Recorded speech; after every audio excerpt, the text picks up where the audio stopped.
बिस्मिल्लाहिर्रहमानिर्रहीम, अस्सलाम वालेकुम नाज़रीन, आप देख रहे हैं द लास्ट स्टार। मैं हूं यासिर रशीद और मेरे साथ हैं सीनियर सहाफ़ी राना मोहम्मद अजीम साहब। नाज़रीन, पीडीएम का आखिरी पत्ता जो है वो इस्तीफ़ों का है। इस्तीफ़ों के मामले पर पिछले कुछ दिनों से होने वाले पीडीएम के इजलासों में काफ़ी बहस हो चुकी है और अभी तक का तासुर यह है कि 31 दिसंबर को तमाम जमातों के जो अरकान असम्बली हैं वो इस्तीफ़े अपनी क़यादत को जमा करवा देंगे। लेकिन पिछले कुछ दिनों से बयानात में भी कुछ तब्दीली देखने में आ रही है। कभी सुनने में यह आता है कि पाकिस्तान पीपल्स पार्टी सिंध असम्बली को नहीं छोड़ेगी और सिंध असम्बली को आखिर में छोड़ा जाएगा सूरत हाल को देखते हुए। दूसरी जानिब अगर JUIF को देखा जाए तो अभी तक किसी का इस्तीफ़ा सामने नहीं आया। बिलावल भुट्टो जरदारी ने भी यह कह दिया अपने अरकान असम्बली से कि जब तक पार्लिमानी कमेटी ये फैसला ना करे कि इस्तीफे जमा करवाएं तब तक आप इस्तीफे ना दें। तो कुछ इस्तीफे जो अब तक सामने आए वो पाकिस्तान मुस्लिम लीग नून के हैं। तो आने वाले दिनों में इस्तीफों के मामले पर क्या डेडलॉक है, और अगर डेडलॉक नहीं है तो जो एक नुक्ता है तो उसमें फॉर्मली अभी तक कहा क्यों नहीं गया। मरियम नवाज साहिबा ने आज लाहौर में निकाले जाने वाली रैली में खिताब करते हुए कहा कि वजीर आजम इमरान खान अब हमसे NRO मांग रहे हैं। मरियम नवाज की गुफ्तगू, इस्तीफों के मामलात, इसी सारे इशू पर बात करने के लिए पाकिस्तान मुस्लिम लीग नून के सीनियर रहनुमा कैसर अहमद शेख साहब भी हमारे साथ मौजूद हैं और मेंबर सूबाई असम्बली अशरफ अंसारी साहब भी हमारे साथ मौजूद हैं। आप दोनों हजरात का बेहद शुक्रिया। शेख साहब, सबसे पहले आपकी जानिब आऊंगा। एक जानिब पीडीएम ये फैसला कर चुकी है कि 31 दिसंबर को इस्तीफे दिए जाएंगे। मरियम नवाज साहिबा भी एक बार इस्तदा कर चुकी हैं अरकान असम्बली से कि आप इस्तीफे जमा करवा दें, लेकिन आज की रैली में उनका यह कहना था कि हमने अभी फॉर्मली इस्तीफों का नहीं कहा। तो फॉर्मली इस्तीफों का कैसे कहा जाता है? हाँ जी यासिर रशीद, ये हकीकत है कि देखिए ना कि मुस्लिम लीग नवाज ने किसी मेंबर को इस्तीफ़ों के लिए नहीं कहा। हमें तो आपके मीडिया से और आपके ये अखबारों से यही अंदाज़ा हो रहा है, मीडिया से या टीवी से, कि इस्तीफ़ों की बात हो रही है। आज खुद कहा मरियम नवाज साहिबा ने कि हमने फॉर्मली इस्तीफ़ों का नहीं कहा, और ये हकीकत है। देखिए, ये हमारी पार्टी की ट्रेडिशन रही है हमेशा। मैं कोई 8 साल से इस पार्टी के अंदर इंटरेक्शन कर रहा हूं, तो वो हकीकत ये है कि हमारी मीटिंग होती है, थ्रेड बेयर डिस्कस होता है, एक दूसरे से गुफ्तगू होती है, एक दूसरे की बात पे आर्गूमेंट होते हैं और इख्तिलाफ राय भी होता है। और हमारी क़यादत ने कभी इख्तिलाफ राय को महसूस नहीं किया। मैं खुल के कई बार मैंने पार्टी मीटिंग में इख्तिलाफ राय किया है। तो ये बात अभी तो हमारी अपनी पार्टी में, पार्लियामेंट पार्टी में डिस्कस होना है। सरसरी बात हुई होगी, लेकिन अभी तक फार्मली किसी को इस्तीफे के लिए नहीं कहा गया। और इस्तीफे के लिए देखिए ना, मुझे अपना, मैं चनियोट से इलेक्ट हुआ हूं, तो क्या आप समझते हैं कि मैं अपने चनियोट के उन जो वोटर्स हैं उनको रेफर किए बगैर मैं इस्तीफा दे दूंगा? नहीं। जब पार्टी कहेगी, मेरे वोटर्स और जिनसे मैंने मैंडेट लिया है, मैं उनसे मशवरा करूंगा। इसमें कोई शक नहीं कि पार्टी क़यादत जो कहती है वो बात आमतौर पर प्रिवेल करती है। और अगर हम आपस में डिस्कस कर लेंगे तो ये बेहतर तरीका है। और ये आज अच्छा हुआ, क्लैरिफाई हो गया। मैंने कल भी 1-2 अपने टॉक शो में ये कहा था कि अभी इस्तीफों की कोई बात नहीं हुई, हमारे नॉलेज में ही नहीं है, हमें पता नहीं है फॉर्मली, हमें कोई किसी ने कहा नहीं। अगर मीटिंग बुलाए बगैर ऐलान कर दिया जाता है, चूंकि आपने कहा कि अभी बात नहीं हुई, और जो पीडीएम के सरबराह हैं उन्होंने कहा कि 31 दिसंबर तक अपनी अपनी जमात के जो लोग हैं, लीडर जो हैं, उनके पास इस्तीफे जमा करा दें। अभी तक आपको आपकी जमात ने नहीं कहा। अगर आपकी जमात आपको कहती है, बल्कि आपको हदायत आती है मीटिंग के बगैर, मीटिंग किए बगैर कि तमाम लोग अपने इस्तीफे दे दें, तो क्या आप इस्तीफा दे देंगे? देखिए, ये हाइपोथेटिकल क्वेश्चन, मैं महसूस करता हूँ कि ऐसा होगा ही नहीं। हमारी पार्टी का एक ट्रेडिशन होती है, हर पार्टी एक जमहूरी पार्टी है, और जमहूरी पार्टियों में एक दूसरे का गुफ्तगू, उनके आर्गूमेंट्स होते हैं। वहाँ पे हमारे आप बिल्कुल दुरुस्त कह रहे हैं, आप बिल्कुल दुरुस्त कह रहे हैं। मैं वैसे कह रहा हूँ, अगर 1%, मैं 1% कह रहा हूँ, ऐसा नहीं होगा, लेकिन 1% अगर मरियम साहिबा कल ऐलान कर देती हैं या 13 को ऐलान कर देते हैं कि आप अपने आप लोग इस्तीफे जमा करा दें, और कोई पार्टी का मीटिंग नहीं होती, पार्लियामेंट इजलास नहीं होता, तो फिर क्या हिकमत अमली होगी आपकी? मैं ये मानता ही नहीं हूँ। मैं कह रहा हूँ कैटेगोरिकली कि ऐसा नहीं होगा, क्योंकि हम पार्टी के अंदर बैठे हैं, हमें पता है अपनी पार्टी की ट्रेडिशंस का, और हमारे यहाँ थ्रेड पे डिस्कस होता है। आप इसका इंप्रेशन लोगों को दे रहे हैं कि शायद हमारी पार्टी में जमहूरियत नहीं है। हम तो आपस में गुफ्तशनीद करके एक दूसरे की बात सुनते हैं। जमहूरियत पे भी एक सवाल बनता है, इस जमहूरियत पे भी कुछ रहनुमाओं के तर्ज अमल पे एक सवाल बनता है। शेख साहब मैं वापस आता हूँ, अंसारी साहब का जरा कमेंट ले लूं। अंसारी साहब पहले बात करते हैं गुजरांवाला के जलसे की। आपने हमारे ही प्रोग्राम में कहा था गुजरांवाला का जलसा नाकाम होगा, किस हद तक नाकाम हुआ इसका अंदाजा आपको भी है। आपसे मुतालिबा यह किया गया कि आप इस्तीफा दे दें, आप इख्तलाफ रखते हैं क़यादत के नजरियात से, आपने तब भी नहीं दिया। अब मजमूई तौर पर अगर क़यादत यह फैसला करती है कि पाकिस्तान मुस्लिम लीग नून के तमाम अरकान असम्बली अपने ओहदों से दस्तबरदार हो जाएं, तो क्या आप उसके लिए तैयार होंगे? बिस्मिल्लाहिर्रहमानिर्रहीम, बहुत शुक्रिया जी। सबसे पहली बात तो यह है कि अभी तक ना तो मेरे साथ किसी ने रब्ता किया है और ना ही किसी ने मुझसे इस्तीफ़ा मांगा है। और मैं समझता हूँ कि एक जमहूरी पार्टी को ये ज़ेब भी नहीं देता है कि वो इस तरह की आमिराना फ़ैसले जो हैं वो अपने MPAs और MNAs पर मुसल्लत करें। एक तरफ हम जमहूरियत का राग लाते हैं, जमहूरियत के लिए बुलंदोबाग दावे करते हैं, दूसरी तरफ फिर हम अपने ज़ाती मफादात के लिए पार्टी के जो MPAs MNAs होते हैं उनके ऊपर अपने आमराना फ़ैसले मुसल्लत करते हैं। तो ये दोहरा मेयार जो है ये कम से कम मेरी समझ में आने वाली बात नहीं है। और जहाँ तक इस्तीफ़े की बात है कि एक तो मेरे साथ किसी ने रब्ता नहीं किया, मुझसे मांगा नहीं गया। दूसरा ये है कि हम मुहिब्बे वतन लोग हैं, हम शख्सियात से बालातर होकर मुल्क और कौम के लिए काम करने वाले लोग हैं। अगर मुल्क और कौम के लिए हमसे कोई हमारी जान भी मांगेगा तो इंशाल्लाह हम अपनी जान भी मुल्क पाकिस्तान के नाम करने को तैयार हैं। अंसारी साहब ये बता दें कि क्या अगर वो आपसे अपने का इस्तीफ़ा नहीं मांगा, अगर हम इस्तीफ़ा मांगते हैं तो क्या आप इस्तीफ़ा देंगे? और अगर आप इस्तीफ़ा नहीं दे रहे तो फिर आप ये बता दें पंजाब में कितने लोगों के साथ आपके रूट्स ऐसे हैं कि जो इस्तीफ़ा नहीं दे रहे? राना साहब, मैं हमेशा ये बात कहता हूँ कि एक तो हम जमहूरियत का राग लाते हैं, दूसरा मैं ये कहता हूँ कि इंसान के अंदर इखलाक की जुर्रत होनी चाहिए। वो अपने ज़मीर की जो आवाज़ है वो उस पर लब्बैक कहे और जो हक़ाइक़ हैं उनको जो है वो बयान करने से बिल्कुल जो है रिलक्टेंट ना हो।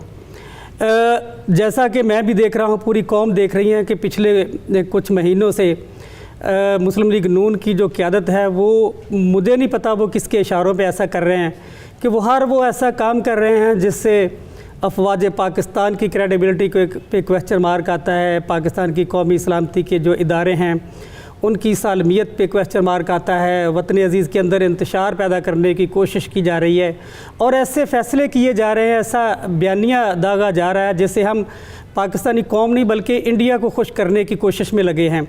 तो जब मकासद जो हैं वो खुलकर सामने आ गए हैं कि मैं पहले कह चुका हूँ, ना तो हमसे सिलसिले में कोई रब्ता किया गया है, ना हमें एतमाद में लिया गया है।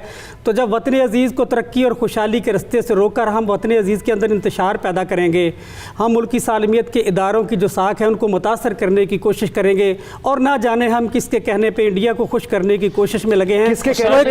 वतन पाकिस्तान अंसारी साहब वापस आता हूँ। शेख साहब, एक तो जो मुद्दा उठाया अंसारी साहब ने, एक उसका जवाब, दूसरा ये कि आपने वो पहले बात की कि पार्टीज के अंदर भी जमहूरी तर्ज अमल होता है।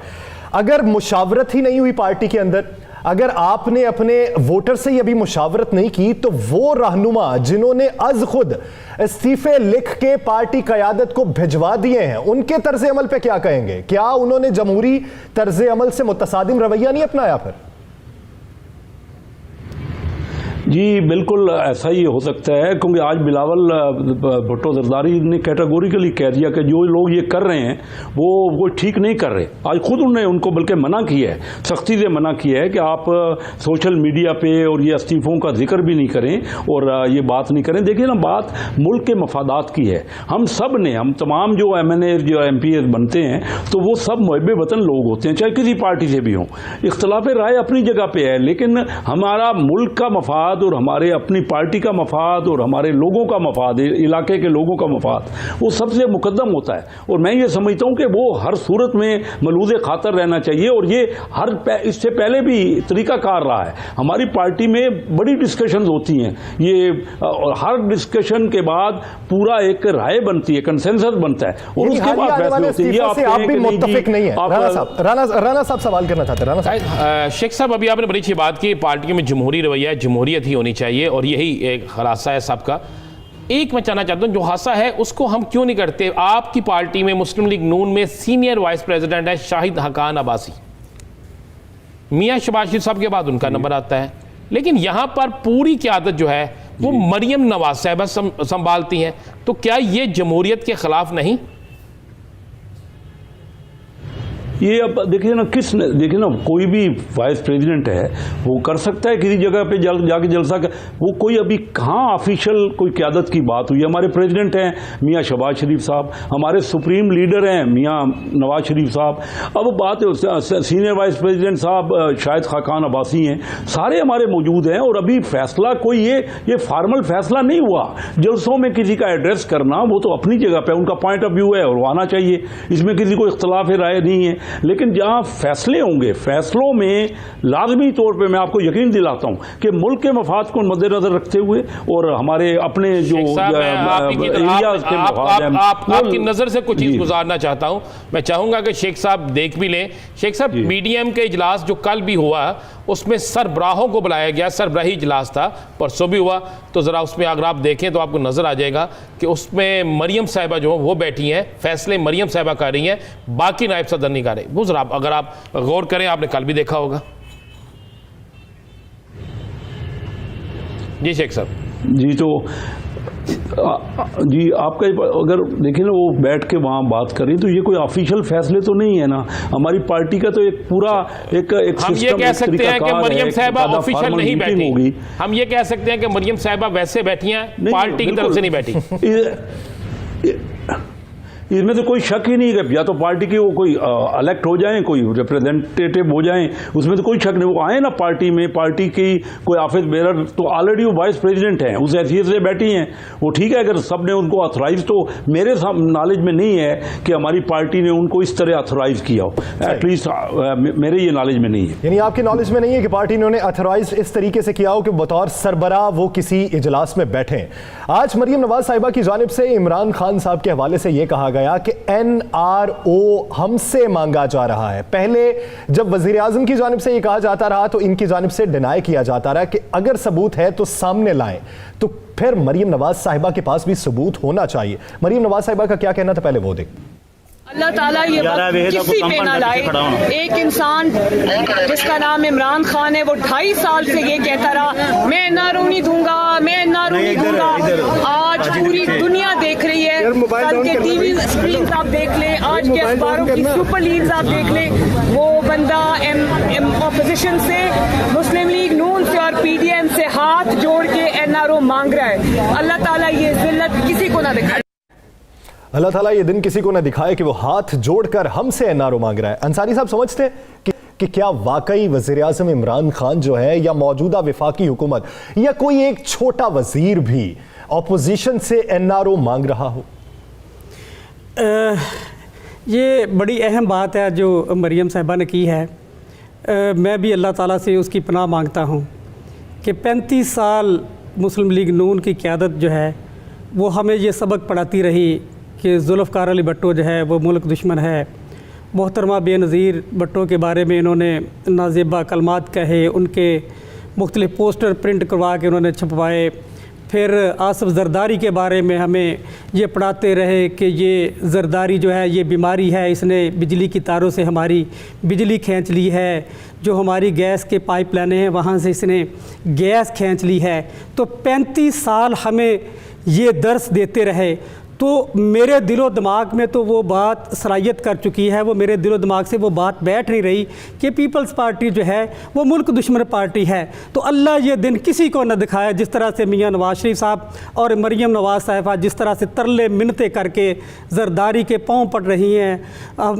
एक वक्त था कि वो मोहतरमा बेनज़ीर को भट्टो मारने के लिए तैयार नहीं थे। ये अल्लाह की शान है कि आज वो बिलावल को भी भट्टो मारने पर तैयार हैं। तो ये अल्लाह ताला ऐसे दिन किसी को ना दिखाए। चलिए अंसारी साहब, ये उनके मामलात हैं, हम उसमें आएंगे। हम ये बताएं मुझे कि क्या आपके मजीद कोई अरकान बढ़े हैं? जिस दिन से आप लोगों ने अपना एक ग्रुप बनाया कि जी आप मुहिब्बे वतन ग्रुप कह लें या जो भी कह लें, उसके बाद 5-6 नज़र आए हैं, कोई और राब्ते हुए हैं? अगर इस्तीफे वाकई आ जाते हैं, पार्टी फैसला कर लेती है, तो कितने लोग हैं जो इस्तीफे नहीं देंगे? राना साहब, ये बात बिल्कुल मैं पूरी ज़िम्मेदारी से कह रहा हूँ कि हम 5 लोग नहीं हैं। अल्हम्दुलिल्लाह हमारे साथ और भी बहुत सारे लोग हैं। कुछ तादाद वैसे बता दे कितनी है? वो अच्छी खासी तादाद है। अच्छी खासी का 300 है। अंसारी साहब तादाद बता भी दिया करें हर प्रोग्राम में। बिल्कुल हम आपको बताएंगे कि आप देखेंगे कि इन्होंने कहा है कि इस्तीफे दे दें। अभी उस तरह से कोई इस्तीफे नहीं आ रहे। ये मेरी बात की ये चीज़ जो है मेरी बात की जो है वो तायद कर रही है कि लोग हमारे साथ शामिल हैं। वो जो दीगर MPAs MNA साहबान हैं वो भी मुल्क और कौम से प्यार करने वाले हैं। कितने लोग अंदाज़न गिनती में 50, 60, 15, 20 कितने हैं? इन लोगों की तवक्कुआत से भी ज्यादा लोग हैं जो इस्तीफा नहीं देंगे। ये चीजें सामने आ जाएंगी। तादाद होती है ना। मैं आपको बताता हूं, आप इस्तीफे दें, आप और आपके दोस्त इस्तीफे दे रहे हैं या नहीं दे रहे? ना मैं इस्तीफा दूंगा, ना मेरे साथ दीगर जो दोस्त हैं वो इस्तीफा देंगे, क्योंकि हम मुल्क और कौम से प्यार करने वाले हैं। शेख साहब आपकी तरफ आते हैं, लोग नहीं है। आप क्या समझती हैं कि पार्लियामेंट को चलना चाहिए या इस्तीफे देकर सिस्टम को ख़त्म करना चाहिए? जी, पार्लियामेंट को चलना चाहिए। हमारे मुल्क में इस वक्त टसल ज़्यादा बढ़ गई है। देखिए, हम बहुत नीचे जा रहे हैं, हमारी इकानमी बहुत नीचे जा रही है, और हमारे जो हालात हैं ना, इस तरह दोनों फ्रीकैन को, यानी हमारी पार्टी को भी, और सबसे ज़्यादा तो ये जिम्मेदारी है हुकूमत की कि अगर मुल्क नहीं चलेगा उनकी जिम्मेदारी है, उनके ऊपर आता है कि इनिशिएटिव लें। पहले दिन से ही उन्होंने ललकारना शुरू किया हमें, अपोजिशन को। वो हर बार ऐसे अलकाब से याद करते हैं जो कि नाजेबा हैं, और खामखा बजाय कि वो कोई मिल बैठ के काम करें, मुल्क आगे बढ़े। हमारा मुल्क, मैं आपको सिर्फ एक मिसाल दे दूं, बड़ी अहम मिसाल देना चाह रहा हूं। आप एक पॉलिटिकल ऑब्जर्वर, का बजट मैं शेख साहब एक सवाल कि आप पॉलिटिकल ऑब्जर्वर क्या समझते हैं, PDM बनने से सियासी जमातों को फायदा हुआ या नुकसान हुआ? अंसारी साहब भी आप ही की जमात से ताल्लुक रखते हैं, उनके नजरियात आपके सामने हैं। JUIF की बात कर लें, हाफिज हुसैन अहमद साहब भी इसी मौजूदा सूरत हाल में साइडलाइन कर दिए गए। पाकिस्तान पीपल्स पार्टी की बात कर लें, एतजाज एहसन साहब भी मुख्तलिफ नजरियात रखते हैं। तो क्या आप ये नहीं समझते कि PDM के बन जाने से अंदरूनी तौर पर हर पार्टी को नुकसान उठाना पड़ा? सबसे पहले तो जी मैं वादे कर दूं कि मैं अपनी पार्टी के जो भी कंसेंसस से फैसला मिलजुल के होगा, मैं उसका पाबंद हूं। पहली बात तो मैं ये क्लियर कर दूं कि मैं अपनी पार्टी और अपने हल्के के जो लोगों की राय है, लेकिन मैं जो एक बड़ी अच्छी मिसाल आपको देना चाह रहा हूँ, ये जो इन्होंने मेस किया है ना, हुकूमत ने जो मुल्क की जो खाना खराबी की है, यानी हमारे वक्त में हम ये कहते हैं फौज हमारे साथ है एक ही पेज पे, वो रह सकती नहीं है। बड़ी अहम बात है, जरा तवज्जो कीजिएगा। हमने इनको दिया एग्जैक्टली $11 बिलियन, $11.5 बिलियन का बजट था 2018 में, और जब ये इंडिया का उस वक्त था 66 बिलियन, यानी पाकिस्तान से 5.25 गुना ज्यादा था। अभी वो बढ़ के, यानी इंडिया का बढ़ गया है, और हमारा डिफेंस का बजट, क्योंकि इनसे संभल नहीं रही, इनके पास रेवेन्यू नहीं हासिल हो रहा, इनके पास कोई ना कोई अखराजात बढ़ गए। एक आखिरी सवाल है, वो बहुत ज्यादा बढ़ गया। शेख साहब एक तो आखिरी सवाल, इन्होंने कम अभी बस एक लफ्ज आप कीजिएगा सवाल। इंडिया का इस वक्त डिफेंस का बजट 7 गुना हो गया पाकिस्तान से, और ये कैसे उनको जो है कितनी कुर्बानियां देंगी। हमारे शहीद जो शहीद हो रहे हैं, आज भी इंडिया ने देखा आपने कि हमारे 2 शहीद हो गए, तो ये किस तरह। शेख साहब यही तो हम कहना चाह रहे हैं, यही तो अंसारी साहब भी कह रहे हैं, यही तो सारी कौम कह रही है कि जो लोग शहीद होते हैं, जो हमारे मुल्क के लिए कुर्बानियां देते हैं, उन पर सियासी लोगों को बेजा तनकीद नहीं करनी चाहिए। यही आपका भी पॉइंट है, यही हमारा भी है। शेख साहब एक आखिरी सवाल जिसका जवाब दे दीजिएगा। अगर आपके हल्के की आवाम कहती है कि आप अभी हिदमत का जज्बा जारी रखें और इस्तीफ़ा ना दें, पार्टी कहती है इस्तीफ़ा दे दें, तो किसकी बात सुनेंगे? अगर मेरे हल्के के अवाम मुझे कहते हैं तो मैं ये बात अपनी पार्टी की मीटिंग में डिस्कस करूंगा और कन्विंस करने की कोशिश करूंगा। और मैं समझता हूँ दूसरे लोग जो हल्कों के भी नुमाइंदे हैं, देखिए MNA जो होता है ना, एक तो पार्टी का नुमाइंदा होता है, एक अवाम का जिन्होंने वोट दिए होते हैं उनका नुमाइंदा होता है। तो हम कोशिश करेंगे कि दोनों के जज्बात आपस में टैली करें। यही बातें तो हमने पार्टी में डिस्कस करनी है। उसके बाद थ्रेड बेयर डिस्कस हो गए सारे मामलात को, और मुल्क को देखते हुए, मुल्क इस वक्त मुतहम्मिल नहीं हो सकता। तसल्ली लेते रहे। मैं ये समझता हूँ कि दोनों साइडों को एक कदम अंसारी साहब आपकी तरफ आऊंगा। मसले एक बता दें मुझे, 50, 60, 70 कोई तादाद बता दें, 100 के करीब है। राना साहब, अब वो कहते हैं कि मैदान भी हाजिर है और घोड़ा भी हाजिर है, तो वक़्त आन पहुंचा है, चीज़ें सामने आ जाएंगी जब वो लोग जो इस्तीफ़ा नहीं दे रहे हैं, जो मुल्क और कौम के अंदर जो है वो इत्तेफाक व इत्तेहाद देखना चाहते हैं। अगर सब लोग इस्तीफ़ा दे देते हैं और आप 6 रह जाते हैं तो फिर आप भी दे देंगे? ऐसा हो ही नहीं सकता। ये बात तो फ़र्ज़ करके करना भी गुनाह है, क्योंकि मुझे पता है MPA साहबान मेरे साथ राब्ते में हैं, हम इकट्ठे बैठते हैं, हम गपशप करते हैं, सलाह मशवरा करते हैं, और अल्लाह के फजल करम से वो तादाद एक अच्छी खासी है। बताएगा कि इस वक्त तादाद कौन सी ज्यादा है, नजरियात किसके हावी हैं, अवाम किसके साथ हैं, वोटर्स का एतमाद भी बहाल रखना है और पार्टी क़यादत को भी राम करना है, मुल्क कौम की खुशहाली भी देखनी है। वक्त वाज़े कर पाएगा कि कौन उसूलों पर गामजन है। बहुत शुक्रिया कैसर अहमद शेख साहब और अशरफ अंसारी साहब इस हवाले से अपना वक्त देने के लिए। नाज़रीन, दीगर इश्यूज पर बात करेंगे एक शॉर्ट ब्रेक के बाद। Stay with us.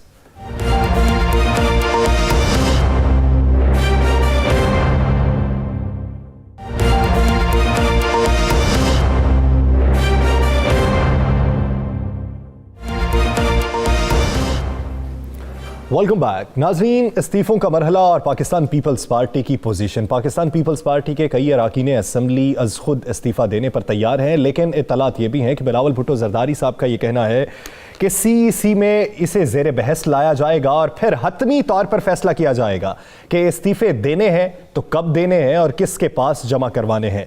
Pakistan Peoples party की मौजूदा स्टैंडिंग पर बात करने के लिए पाकिस्तान पीपल्स पार्टी की पंजाब असम्बली में पार्लिमानी लीडर सैयद हसन मुर्तज़ा साहब ने हमें ज्वाइन किया है। हसन मुर्तज़ा साहब, बहुत शुक्रिया आपके वक्त का। हसन मुर्तज़ा साहब, सबसे पहले बात होगी आपकी तर्ज़े सियासत पे और तर्ज़े खिताबत पे, फिर बाद में पाकिस्तान पीपल्स पार्टी पे आते हैं कि मौजूदा स्टैंडिंग क्या है। आपकी पंजाब असम्बली की एक तकरीर है कि चौधरी के ज़हन से कामा नहीं निकल रहा और इस हवाले से आखिरी देग है, उसे देग पे ध्यान देना चाहिए। तो मौजूदा अब जब PDM की सियासत जोर पकड़ चुकी है, तो आप क्या समझते हैं कि चौधरी के ज़हन में कामा है या कामे के ज़हन में चौधरी आ चुका है? सॉरी जी, बहुत शुक्रिया जी। देखिए जी, मैं असेंबली के अंदर जब बात करता हूं तो मैं कोशिश करता हूं कि मेरी माँ बोली में होनी चाहिए, क्योंकि हमारे लोग जो हैं वो ये समझते हैं कि शायद पंजाबी बोलना जो है वो बेइज्जती है, अनपढ़ और जाहिल लोगों का काम है। हालांकि मैं समझता हूं कि पंजाबी जो है वो बड़ी मुश्किल ज़बान है जी, लिखने में भी और बोलने में भी। तो ये कोई इतने अनपढ़ लोगों का काम नहीं है, ये हमारी माँ बोली है और हमें फ़ख्र है कि हम पंजाबी हैं और पंजाब की ज़बान में बात करते हैं।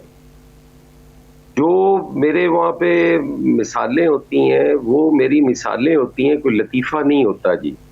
वो मैं उन्हें बता रहा होता हूँ जो हमारे सारे आबाओ अजदाद और हमारा एक पंजाब का कल्चर है कि उन्होंने जब भी बात करनी तो वो कोई ना कोई हवाला देकर करनी कि वो इंज होया सी ते ए होया ते ए। इस गामा और चौधरी वाला जो मसला है, तो ये भी एक मिसाल थी जो मैंने दी और लोगों ने उसको ये समझ लिया, या मैं यहाँ ये कहूँगा कि जो बहुत ज़्यादा पढ़े लिखे थे उन्होंने ये समझ लिया कि शायद ये लतीफ़े सुनाता है। हालांकि मैं ना कोई लतीफ़े सुनाता हूँ, वो हकीकत होती है और अवाम की वो जो हसन साहब, पंजाबी में तो बड़ा मीठी ज़बान है और इसमें तो मनाना होता है, एक दूसरे को सुलह होती है और जंग नहीं होती, लेकिन आप तो जंग की तरफ जा रहे हैं। नहीं देखें जी, जंग जब किसी के गले पड़ जाए ना जी तो वो फिर वो जारियत नहीं होती जी, वो तो अपना दिफा होता है।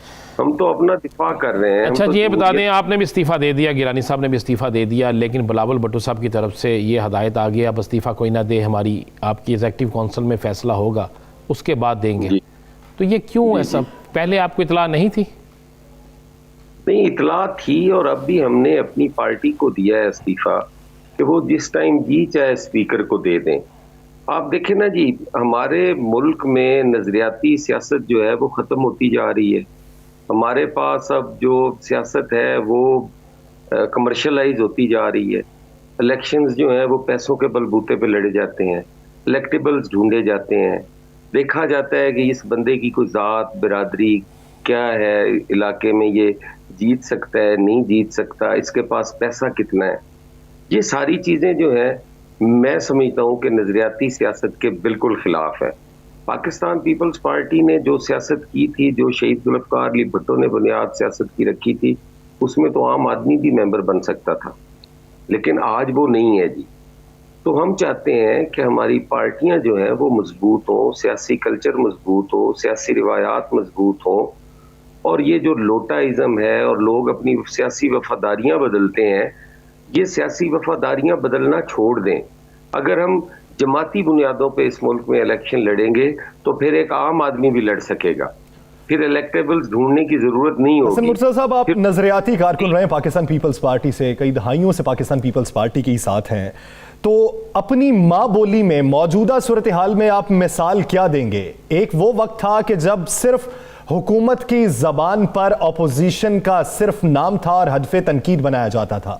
मौजूदा सूरत हाल में सिर्फ अपोजिशन की जुबान पर हुकूमत है और उन्हें हदफ तनकीद बनाया जा रहा है। मिसाल क्या होगी इसमें और उसका हल क्या होगा?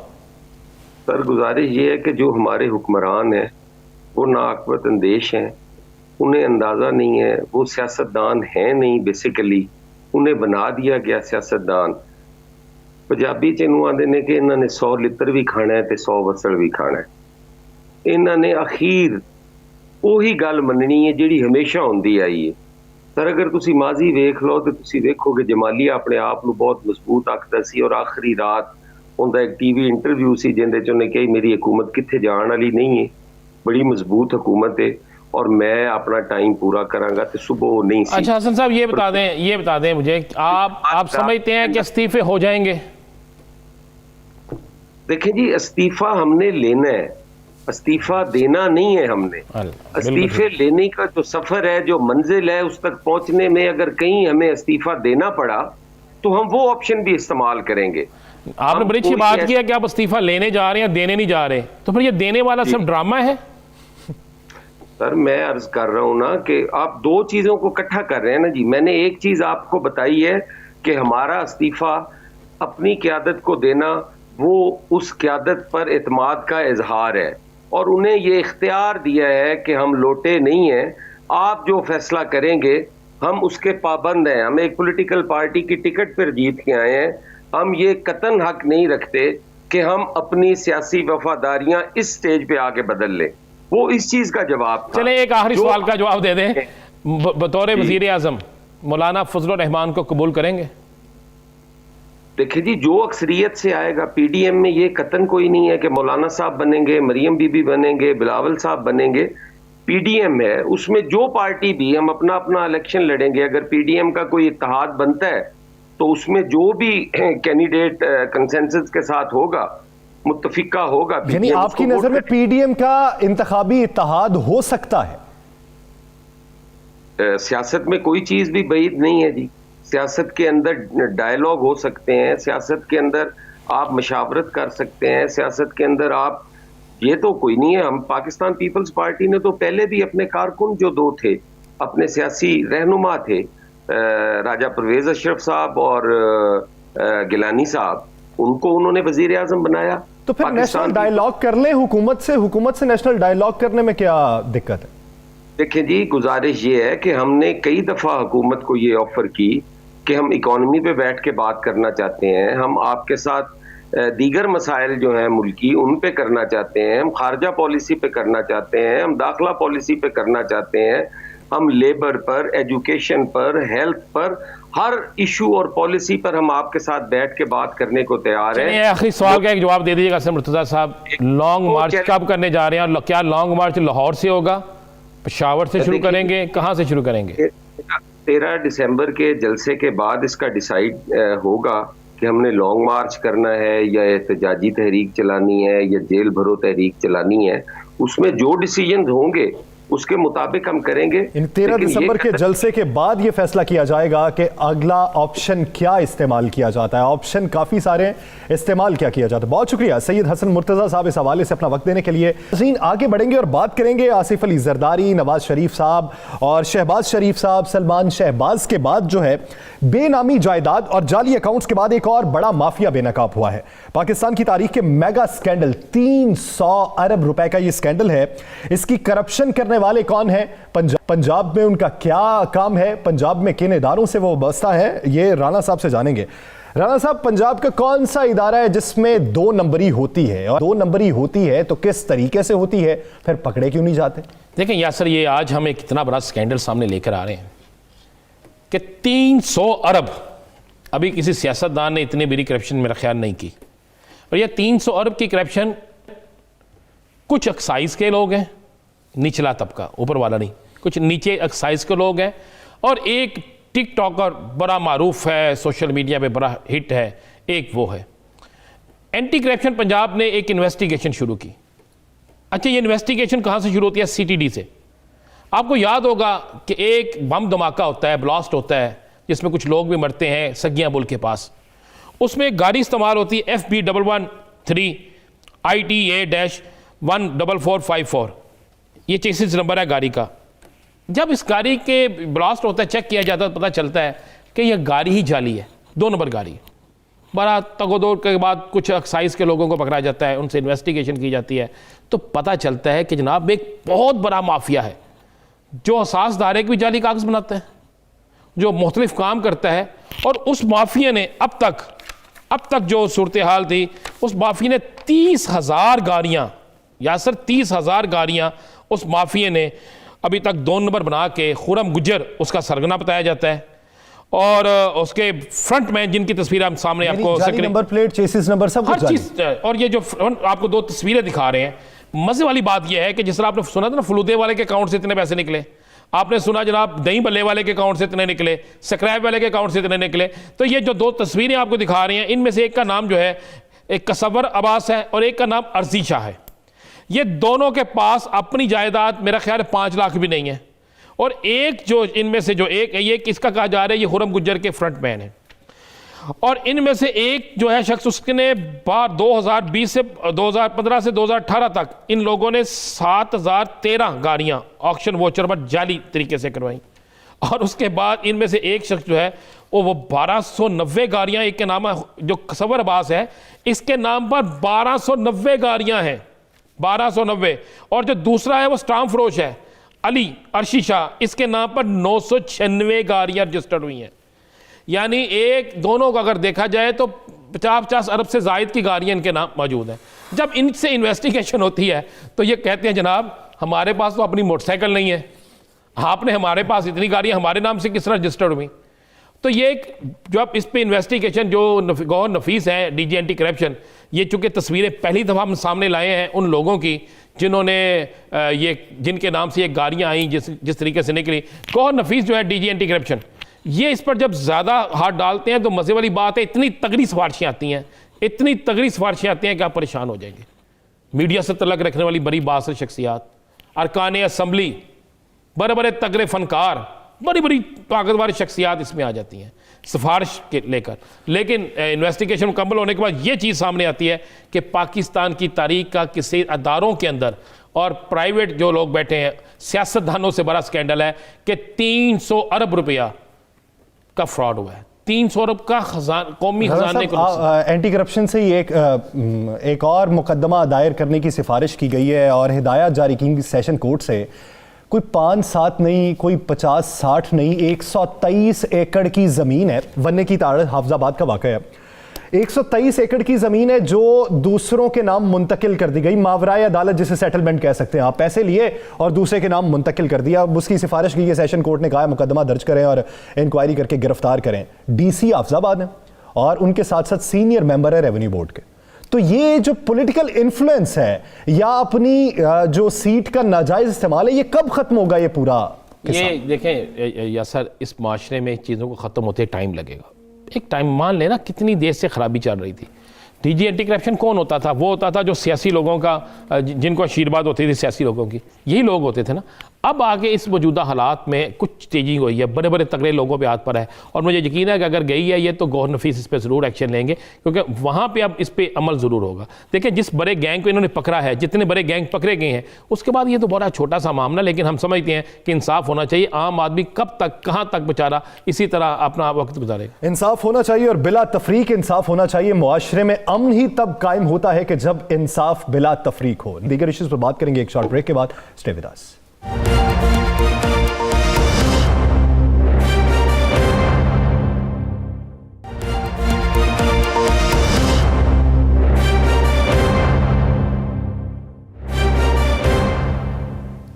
वेलकम बैक नाज़रीन। पीडीएम तो अभी सोच विचार में है कि इस्तीफे कब दिए जाएंगे, किस तरीके से दिए जाएंगे। अब ये फैसला पीडीएम पे मुनहसर है, लेकिन अगर फर्ज कर लिया जाए कि पीडीएम में शामिल तमाम जमातें इस्तीफे दे देती हैं तो फिर आईनी सूरत हाल क्या होगी, उसमें क्या इकदामात हो सकते हैं। उस पूरे सिनेरियो पे बात करने के लिए माहिर कानूनदान बैरिस्टर अली जफर साहब ने हमें ज्वाइन किया। बैरिस्टर साहब बहुत शुक्रिया आपके वक्त का। अली जफर साहब, फर्ज कर लें कि अगर इस्तीफे पेश कर दिए जाते हैं तो इस्तीफा पेश करने का बुनियादी उसूल क्या है? हैंड रिटन तो है, लेकिन क्या वो स्पीकर के पास खुद जाके जमा करवाना होता है? उसकी वेरिफिकेशन किस तरीके से होती? आईन इसके बारे में बड़ा वाज़ेह तरीकेकार देता है। अगर एक मेंबर या बहुत सारे मेंबर नेशनल असेंबली के या प्रोविंशियल असेंबली के इस्तीफा दें तो वो इस्तीफा स्पीकर को देना होता है, और स्पीकर उसके बाद देख ये इस्तीफा जो है ये उन्हीं मेंबर्स का है, उसकी तस्दीक करके और ये देख के कि वो आज़ादाना तरीके से दिया गया है, वो उसको कबूल कर सकते हैं। और जब वो कबूल कर लेंगे उस खाली होंगी, और आइन उसके बाद कहता है कि 90 दिन के अंदर अंदर आपने इंतखाबात कराने हैं उन सीटों पे जहां। अली जफर साहब, एक सवाल है, ये मुझे बता दीजिएगा, अगर ये तमाम अपोजिशन के जो रहनुमा हैं और इनके जो MP MNAs हैं ये इस्तीफ़ा दे देते हैं तो फिर असम्बली की तमाम दे देते हैं तो फिर कौमी असम्बली की पोजीशन क्या रहती है? और उसके बाद सेनेट इलेक्शन से चंद दिन पहले अगर देते हैं तो सेनेट इलेक्शन क्या मुलतवी करने पड़ेंगे, वहाँ पर ज़िमनी इलेक्शन कराने पड़ेंगे, उसके बाद सेनेट इलेक्शन होंगे? ये ज़रा वाज़ेह कर।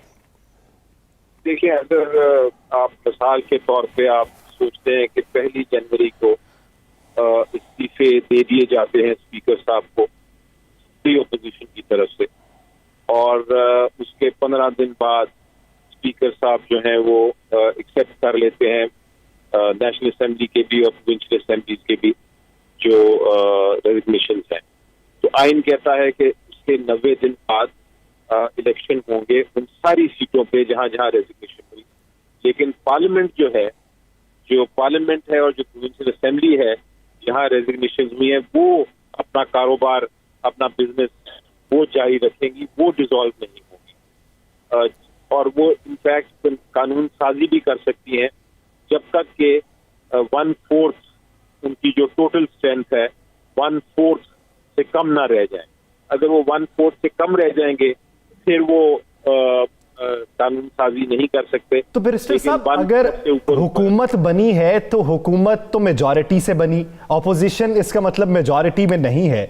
ऑपोजिशन सारी भी मिल जाए तो उसकी उतनी मेजॉरिटी तो है नहीं जितनी हुकूमत की है, बशर्त ये कि आपसे इत्तेहादी ना मिले। तो अगर तमाम जमातें अपोजिशन की जो है वो इस्तीफे दे देती हैं तो वो किस नजरियात पे इस्तीफे देंगी जब उन्हें यह मालूम होगा कि हमारे इस्तीफों से असेंबली डिसॉल्व नहीं होने वाली? देखिए, जिस तरह मैंने कहा कि वो सारी की सारी जमातें जो है वो अगर इस्तीफा दे भी देती हैं तो पार्लियामेंट भी चलता रहेगा, प्रोविंशियल असेंबली भी चलती रहेंगी।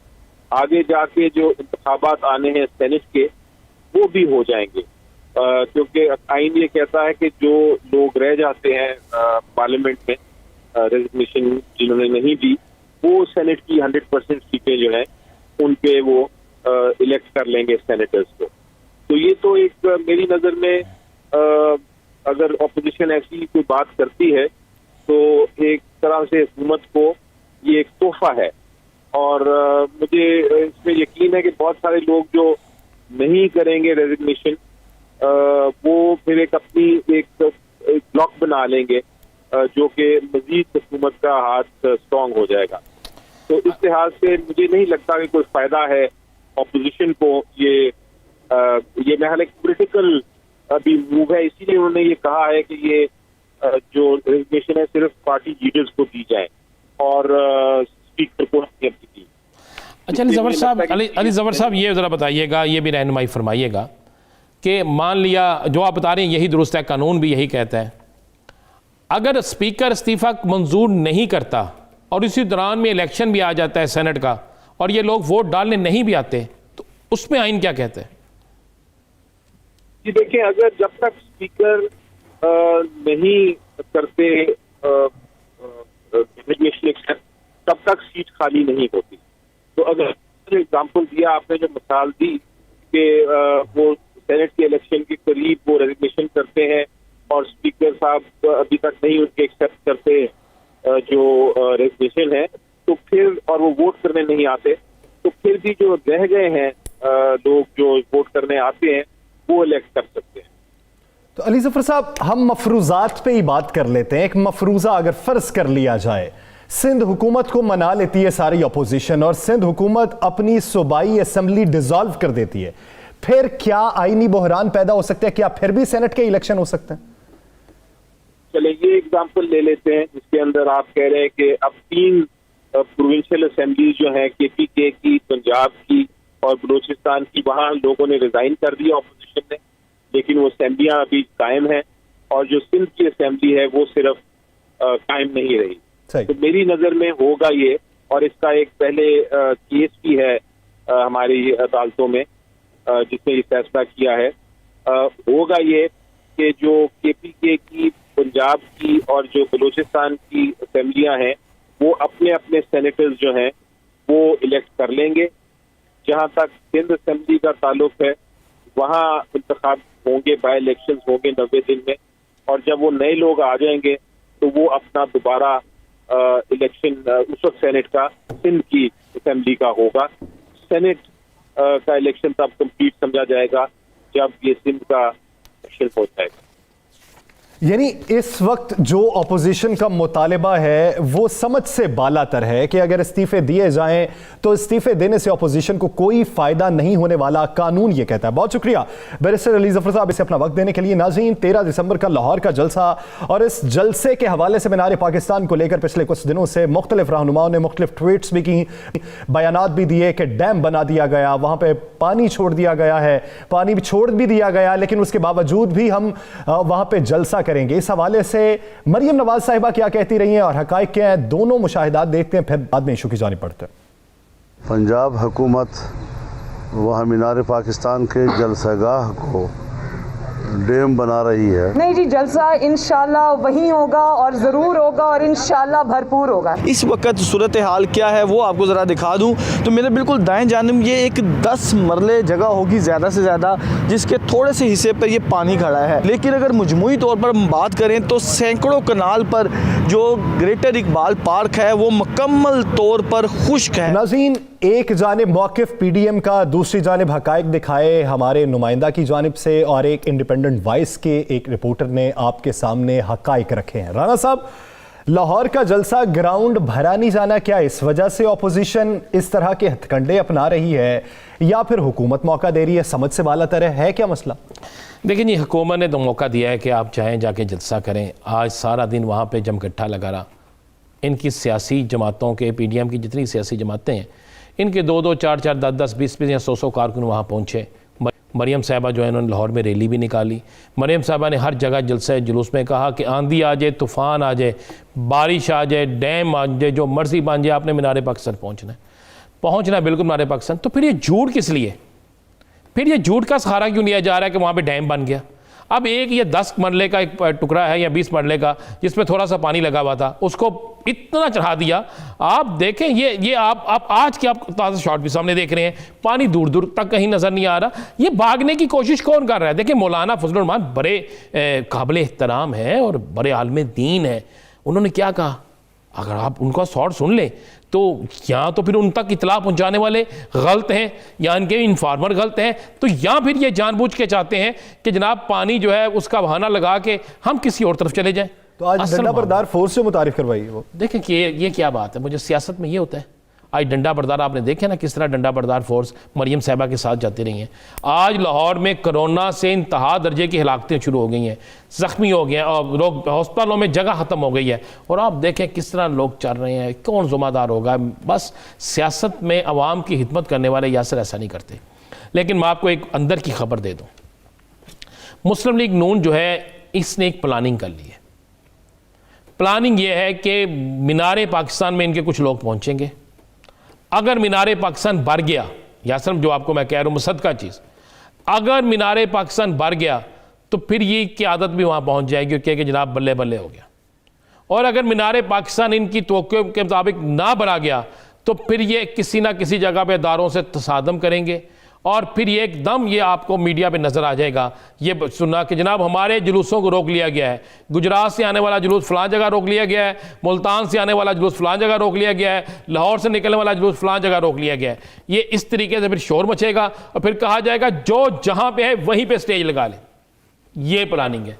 पहले देखेंगे ग्राउंड बढ़ जाए, ग्राउंड बढ़ गई तो क़यादत पहुंच जाएगी, फिर बल्ले बल्ले होगा। फिर अगर आप यानी आपके मुताबिक अगर ग्राउंड ना भरा तो फिर एहतजाजी तहरीक जो है ये उसी दिन ही जन्म ले लेगी, उसी दिन जन्म ले लेगी, वहीं से जन्म ले लेगी, वहीं पे होगी 4 या 5 घंटे के लिए, लेकिन जो जहां पे है वहीं पे जलसा कर देगा।